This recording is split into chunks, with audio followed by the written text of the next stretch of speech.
Hello বন্ধুরা, গ্রামের রান্না পিয়ালির সঙ্গে সকলকে স্বাগত জানাচ্ছি। আজকে ভাপা পিঠা বানাবো, কিভাবে বানাবো চলো দেখে নাও। এখানে আমি উষ্ণ গরম জল নিলাম, অবশ্য উষ্ণ গরম জল নিয়ে এবার অল্প অল্প করে মেশাতে থাকবো। আমার বাজারে শুকনো চালের গুঁড়োটা কেনা, তাই এখানে কিন্তু একটু পরিমাণে জল বেশি লাগবে। আর আমি যদি বাড়িতে চালের গুঁড়োটা তৈরি করতাম তাহলে একটু ভিজে ভিজে থাকতো, তখন কিন্তু জলটা একটু কম লাগতো। খুব পরিমাণে আমি কিন্তু বেশি বা কম জল দিইনি। ভালো করে এইভাবে মেখে নিতে হবে। অল্প অল্প করে আমি দিয়েছি, কিন্তু মাখবো না, একদম শুকনো ঝুড়ো ঝুড়ো করে মেখে নিতে হবে। এখানে চালের গুঁড়োটা মাখা হয়ে গিয়েছে। এবার চালের গুঁড়োটা মাখা হয়েছে কি করে তোমরা বুঝবে? একদম অল্প মানে শুকনো শুকনো করে মাখলে কিন্তু হবে না, পরে যখন আমি পিঠে করব তখন কিন্তু পিঠেটা ভেঙে যেতে পারে। এখানে দেখো আমি একটু চালের গুঁড়ো হাতে নিয়ে নিলাম, এবার এইভাবে মুট করলাম। দেখো এই মুটটা দেখো, এরকম করলে কিন্তু ভাঙছে না, মানে একটু শক্ত ভাব হয়ে আছে। এই অবস্থায় কিন্তু চালের গুঁড়োটা একদম পারফেক্ট মাখা হয়েছে। এবার এখানে যেগুলো দলা পাকি আছে এগুলো হাত দিয়ে এইভাবে একটু ভেঙে দেবো। খুব সাধারণভাবে তোমাদের এই পিঠেটা করে দেখাচ্ছি, খুব সহজে তোমরাও কিন্তু করে নিতে পারবে। দলাগুলো আমি একটু ভেঙে নিয়েছি। এবার এই চালের গুঁড়োটা ঢাকা দিয়ে 10 মিনিট রেখে দেবো, তাহলে এটা কিন্তু আরও ঝুরঝুরে হয়ে যাবে। এবার এখানে আমি একটা নারকেল কুড়া নিয়েছি। আগে থেকে নারকেলটা এইভাবে কুড়িয়ে নিয়েছি, কারণ আগের থেকে কুড়িয়ে নিয়ে রাখলে কিন্তু আমার অনেকটাই সুবিধা হবে। এবার এই নারকেল কুড়াটা আমি এক সাইডে রেখে দিলাম। এখানে আমি পাটালি গুড় নিয়েছি, দেখো এইটুকু গুড়েই কিন্তু আমার হয়ে যাবে। এবার একটা গেটার নিয়েছি, গেটারের সাহায্যে গুড়টা আমি একদম মিহি গেট করে নেবো।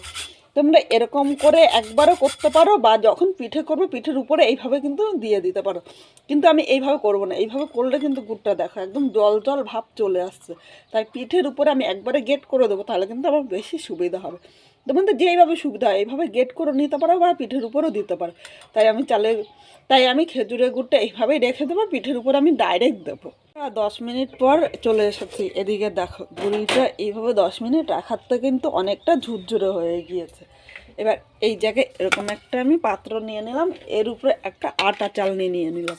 এই আটা চালনির মধ্যে আমি এই গুঁড়িগুলো সব নিয়ে নেব।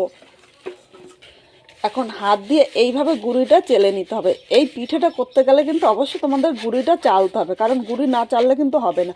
এরকম দলা দলা থাকলে কিন্তু একটুও ভালো হবে না। গুঁড়িটা একদম ঝরঝরে করে নিতে হবে, এক ঝরঝরে হলে কিন্তু পিঠেগুলো পারফেক্ট হবে। এবার আমি তোমাদের দেখাচ্ছি, দেখো এরকমই কিন্তু ঝুরঝুরে করে নিতে হবে। দেখো একদম ঝুরঝুরে কিন্তু হয়েছে। এইভাবে হাত দিয়ে চালতে হবে, কারণ এটা কিন্তু একা পড়বে না, যেহেতু গুঁড়িগুলো একটু ভিজে, তাই কিন্তু একা পড়বে না। এইভাবে হাত দিয়ে ঘষে ঘষে করলে কিন্তু পুরো ঝুরঝুরে হয়ে পড়ে যাবে। এইভাবে প্রথমে সব গুঁড়িগুলো আমি চেলে নেব।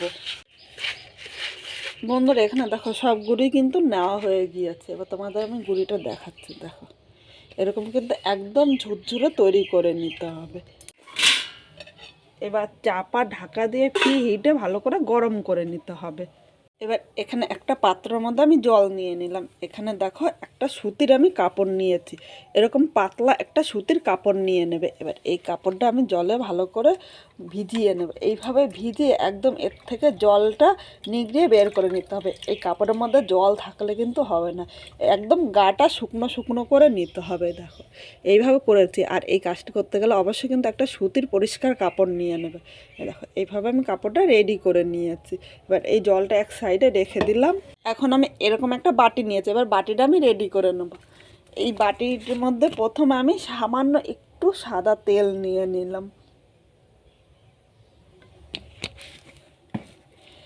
এই তেলটা বাটির মধ্যে ভালো করে লাগিয়ে নেব। এই তেলটা দেওয়ার একটাই কারণ হলো, তাহলে পিঠাগুলো কিন্তু খুব সহজে বাটির থেকে ছেড়ে যাবে। এবার এখানে আমি চালের গুঁড়োটা নিয়ে নিলাম, এর মধ্যে একটা চামচ নিয়েছি, কারণ চামচ দিয়ে করতে আমার খুব সুবিধা হবে। এখানে দেখো প্রথমে আমি এক বাটি গুঁড়ি দিয়ে দিলাম। এবার এর উপর দিয়ে এখানে যে নারকেল কোড়াটা রেখেছি, একটু নারকেল কোড়া এইভাবে ছড়িয়ে দিলাম। এর মধ্যে আমি যে গুড়টা নিয়েছিলাম এই গেটারের সাহায্যে এইভাবে গুড়টা চারিপাশে ছড়িয়ে দেবো। এখানে দেখো গুড়টা নিয়ে নিলাম, আবার আমি 1 চামচ চালের গুঁড়ো এর মধ্যে দিয়ে দেবো। এভাবে ঢেকে দিয়ে সামান্য একটু আবার নারকেল গুঁড়ো নিয়ে নিলাম। আবার এখানে দেখো গুড়টা আমি নিয়েছি, এবার গুড়টা এইভাবে দিয়ে দেবো। দেখো এইভাবে করতেই কিন্তু আমার বেশি সুবিধা হচ্ছে। তোমরা ইচ্ছে করলে আগে থেকে কিন্তু গুড়টা ভালো করে নিতে পারো, কিন্তু আমার মনে হয় এইভাবে করলে বেশি ভালো হয়। এবার এর মধ্যে দেখো, এবার চালের গুঁড়োটা আমি নিয়ে নিলাম, এর উপরেই বাটিটা নিয়ে নিলাম। এখন এই বাটিটা পুরো ঢেকে, মানে বাটিটা সমান সমান করে চালের গুঁড়োগুলো নিয়ে নিতে হবে। খুব বেশি চাপ দেবো না, কিন্তু হালকা হাতে এইভাবে চাপ দিয়ে নিতে হবে। খুব বেশি চাপ দিলে কিন্তু তাহলে ভালো হবে না, শক্ত শক্ত হবে, তখন খেতে ভালো লাগবে না। এইভাবে হালকা হাতে আমি চাপ দিয়ে নিয়েছি, দেখো এর থেকে বেশি কিন্তু আমি দেব না। এখন এই বাটিটা এক সাইডে রেখে দিলাম। এবার এর উপর দিয়ে যেটা আমি রেখেছিলাম এই কাপড়টা এইভাবে নিয়ে নিলাম। দেখো এইভাবে নিয়ে আমি এবার এই বাটিটা দেখো এইভাবে আমি মুড়িয়ে নিলাম। এদিকে ঢাকনিটা সরিয়ে দিলাম। এখানে কিন্তু ফ্রিটা ভালো করে গরম করে নিয়েছি। এখন এই বাটির এর উপর দিয়ে আমি দিয়ে দিলাম। এখন আমি এই কাপড়টা একটু খুলে নেব। এবার হালকা হাতে বাটিটা তুলে নিতে হবে। খুব জোরে চাপ দেওয়া যাবে না, একদম হালকা হাতে কিন্তু বাটিটা খুলে নেবে। দেখো কি সুন্দর বাটিটা উঠে আসলো। এবার এইভাবে আমি কাপড়টা দিয়ে একদম মুড়িয়ে দেবো, যাতে এটা ভেঙে না যায়। আর ঢাকা দিয়ে আমি এইভাবে 3 থেকে 4 মিনিট রেখে মধ্যে আমি আরেকটা বাটি রেডি করে নেব। আমি প্রথমটা যেইভাবে করেছিলাম একইভাবে এই বাটিটাও কিন্তু তৈরি করে নিচ্ছি। তোমাদের আরেকবার দেখিয়ে দিচ্ছি। এখানে দেখো প্রথমে 2 চামচ আমি চালের গুঁড়ো নিলাম, এরপর আমি এখানে দেখো নারকেল কুড়োটা দিয়ে দিলাম।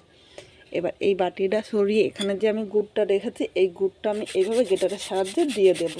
ভাপিয়ে এই বাটিটা রেডি হয়ে গেল। এবার ওই বাটিটা নামিয়ে তারপরে এটা আবার বসাবো। এখন এই পিঠেটা আমি নামিয়ে নেব। এবার আমি খুলে দেখাচ্ছি, দেখো কি সুন্দর হয়েছে। দেখো একটুও কিন্তু ভেঙে যায়নি।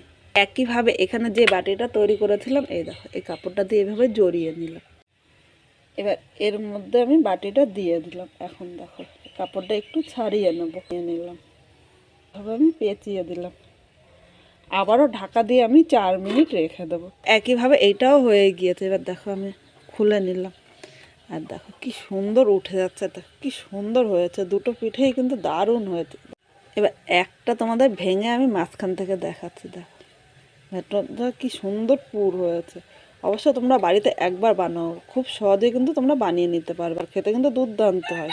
তাহলে আজকে আমার এই পিঠেটা কীরকম লাগলো অবশ্য কমেন্ট করে জানাতে কিন্তু ভুলো না।